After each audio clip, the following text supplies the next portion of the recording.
I'm definitely going to need more therapy. Hello, good morning, everyone. Thank you for taking the time to listen to a stranger talk about video games. My name is Bethan. I'm 28 years old. I suffer from anxiety, from OCD, and I'm also a woman with Asperger's syndrome. I had my diagnosis at the end of 2016, beginning of 2017, so when I was 26 years old. And now, those three things, the Asperger's, the anxiety, and the OCD, they're the basic core of who and what I am. But a major part of who and what I am is video games. And that's what I'm here to talk to you about today. Get out now if you don't want to listen. But don't worry, I'm not here to tell you how the tabloids are wrong or how they should be one of your five a day, even though for me they totally are.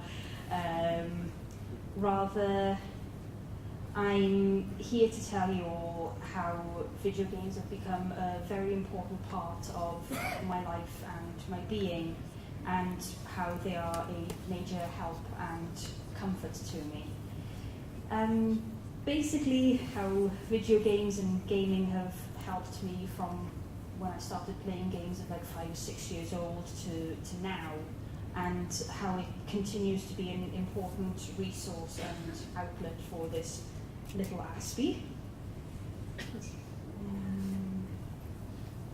Right, now I do have notes, so I'll do my best to stick to them without sounding too much like a robot. No reference to Jan's talk earlier. But if I do start going off on tangents or even start stammering and getting my words mixed up, then I do apologise, and I hope you'll all bear with me. The stammering, at least, only usually starts when I'm eager to get all my words out at once. Let's begin. Now, this might sound strange or silly to some of you, but video games always give me a feeling of accomplishment and achievement and pride. It's like how when you start a game with and as nothing, I would often get curious and look at the game case or the booklet and see scenes from advanced sections of the game, and I'd often think, how am I supposed to get that strong for that boss battle? I've only got 50 HP and the screenshot shows them with 800. But then, as you're playing, you progress without really realising it, and you soon see you're already way past that point, and you've got 2000 HP. I then often look back at that screenshot and I think, wow, I remember when I was that young, that weak, that was ages ago. And I can say that because I put all that hard work and effort into getting my characters that strong. I got past that screenshot despite how intimidated it made me feel. I can look back at that point with accomplishment and pride because I know I achieved so much in-game to get to that point, and I've accomplished so much since that point. Also, it's like picking your starting Pokemon and being intimidated by the long journey you know you've got ahead of you, but you then realise that you've already got a team of 6, you've got your 8 badges, and you're ready to become the champion.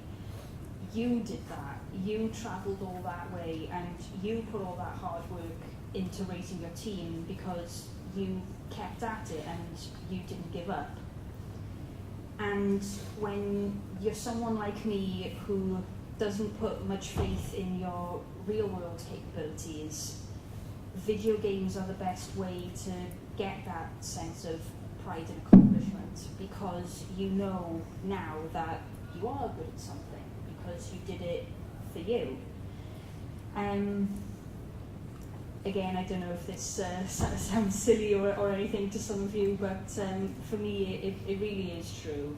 And I think if you ask any gamer, they'd probably say something similar. And that sense of accomplishment and pride helps in other ways, because to that fictional world and those characters, your actions and your efforts actually matter. So to that world, I matter. And so that leads nicely into my next point, how the actions, stories, the locations and characters of the games I play make me feel like I matter, that I'm worth something. Now, my favourite genre of video games is JRPGs, that's Japanese role-playing games. And JRPGs are usually very story and character-driven games, usually with an emphasis on saving a world or nation from destruction. They're very copy and paste. Now, I'm aware that there'd be thousands or even millions of copies of the games that I play floating around in the world, but only I have the particular copy that I have. So helping the characters and saving the world in that copy of the game is all up to me. So the fates, if you want, of all the characters in those worlds are in my hands. So to them, I'm the only one who can save them. And again, if you're like me and you don't have much faith in how much good you can do for real people, the hard work and effort you put into helping these fictional people will be rewarded and it'll be valued and appreciated. Because if it wasn't for you and your copy of the game, their world may never be saved. So your hard work and perseverance makes it possible. And in a world and living a life where, because of the way your brain is wired, you feel like you don't have much control over anything, that's something else that playing video games gives me, is a sense of control. Bear with. For me, in my personal life, I feel like I don't always have control over my anxiety or how many times my OCD makes me do anything. But in video games, I can have control. I can control where my characters go, how they grow, how they react, which tasks are most pressing, and what actually needs to be worried about. At least for that brief moment when I'm playing my games, I can be in control of how I do things. And I know I've said it before, but I'm really trying not to sound or feel too silly with what I'm talking about here, but all these things and the points that I'm making, they really do matter to me, and I hope they make some kind of sense to some of you too. Now, I'm sure many of you have heard this reason or excuse before, but another way that video games help me is by providing an escape, and that being an escape from the pain, the difficulty and the hardship of my reality.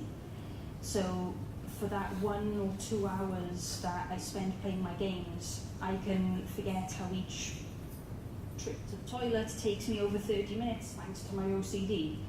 For all the time I spend crossing a fantasy land in an airship or on the back of a Pokemon even, I can forget how difficult or stressful it is for me to leave my home unaided. And if I do manage to leave the house, there won't be any kind of fanfare for me, like there would be in a game. I can forget about how hard it is to feed myself, because I don't need to worry about hygiene ratings or best before dates when I'm in the Fire Emblem Kingdom of Elise. I can forget about worrying about what strangers think of me, and I can forget about the tightness in my chest from my anxiety.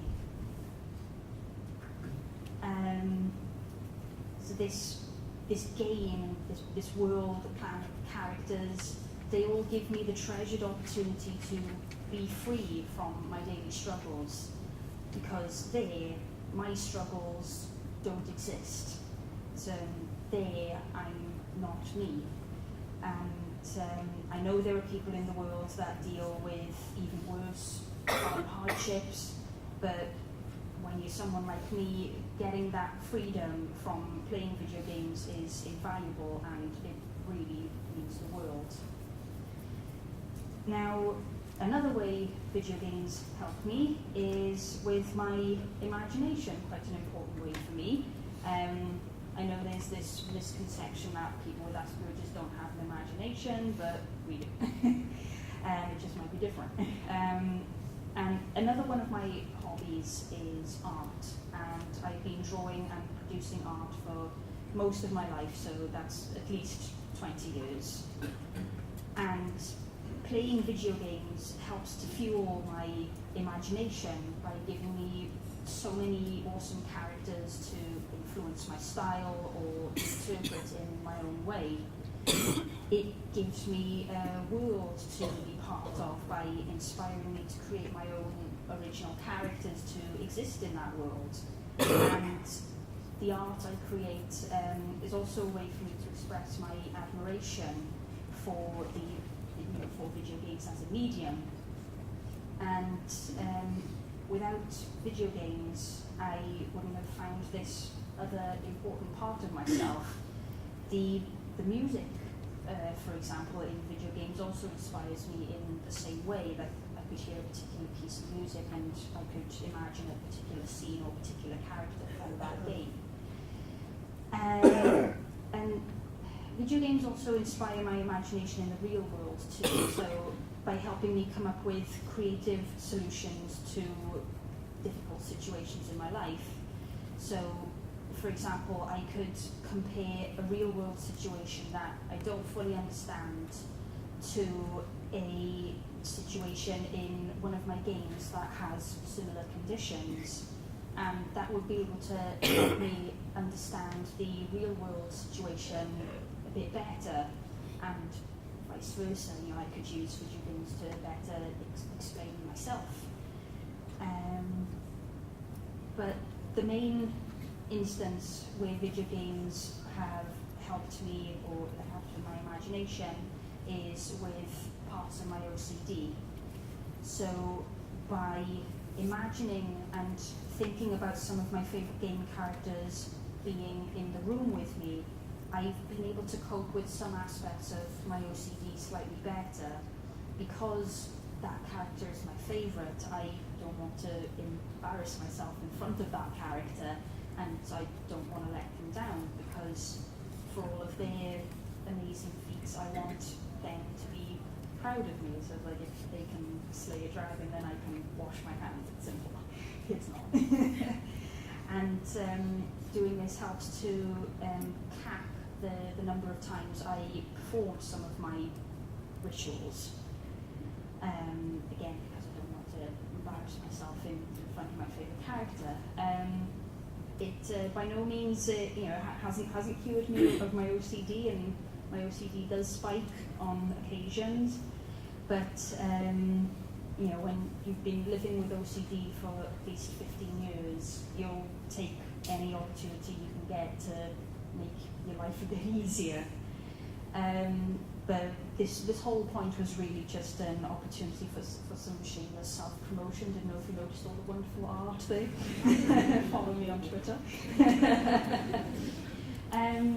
Now, while the answers I've given you are probably the main and the biggest ways that video games help me, gaming also helps me in a lot of smaller ways, but no less important. Playing video games gives me a new way to socialise with a lot of new people and in lots of new places. It gives me a community to belong to, so from playing video games I've been able to attend various conventions and enjoy them even better. And from those conventions I've been able to meet new people from admiring their cosplay. They later become friends, like the young girl in the photo, and from those cosplays I learn of new games. I can check out the new characters for me to like, and on the far left, yes, that is me in cosplay, but pay no attention to it. So it's a very important snowball effect for me. Playing video games gives me the chance to spend time with some of my favourite characters, which, as I don't get to see my friends as often as I'd like, is always a fun experience because I can be myself. As I would be with my friends, I can be myself when I'm playing my games because I'm mentally surrounded by friends, so I can just be me and they won't judge me for it.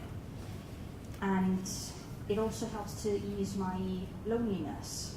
So I might be alone in the room or alone in playing my games, but my personality feels alive, so I don't feel so lonely in that respect. And when you find characters that you can relate to, like in terms of like their difficulties or their personality, that also helps to ease the loneliness because you don't feel so alone in the pain and the hurting that you're going through. And again, I know there's going to be thousands of people out there who have gone through like the same kind of things as me, even worse, but they're not to hand with me. I don't know them, but these game characters are here, so they can help me. Defying negative stereotypes is another way that video games helps me. So for a lot of people, the stereotypical gamer would be an overweight, middle-aged person who plays games for 12 hours straight in their mother's basement. I think I fit that description quite well.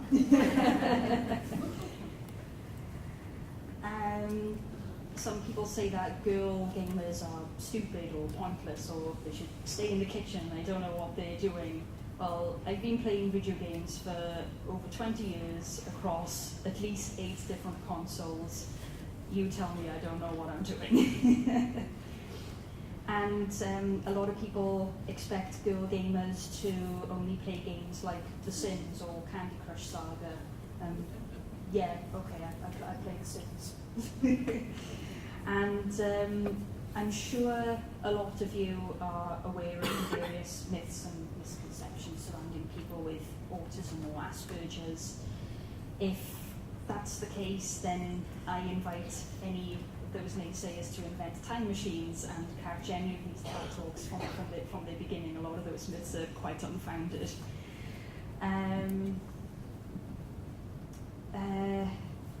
I'm sure, or at least I hope not, but I'm sure some of you may think that what I've said or spoken about sounds like nonsense or a bit idealistic, but I also hope that it's been able to help a lot of you understand some things and make a lot of things make more sense. Otherwise you wouldn't have all come here to listen to me talk about video games for 15 minutes. Or if it's a 15-minute talk on why I like movies like Wreck-It Ralph and Ready Player One. But the bottom line is that being on the spectrum myself, video games have become an integral and essential part of my being and my life. And I hope the way that I've spoken to you all has helped to reinforce the truth and the meaning of my words. And I haven't sounded too much like an idiot, hopefully. Yeah, video games are such a big help to me, and hopefully now you can understand them, even if it's slightly better, that they may be helping your child or your partner or your loved one on the spectrum more than you realise. Well, that's it for my talk. I'm afraid I won't be taking any questions right now, but if anyone did want to talk to me, personally, you can most likely find me at any of the Autism Directory's stalls as a community coordinator for the Autism Directory, or I'll be part of the Q&A at the end of the day, so you can come along and ask your questions then. Just don't start any debate questions like Xbox or PlayStation. Otherwise, thank you all for taking the time to listen to me. It was lovely to meet you all, and I hope you all have a good day.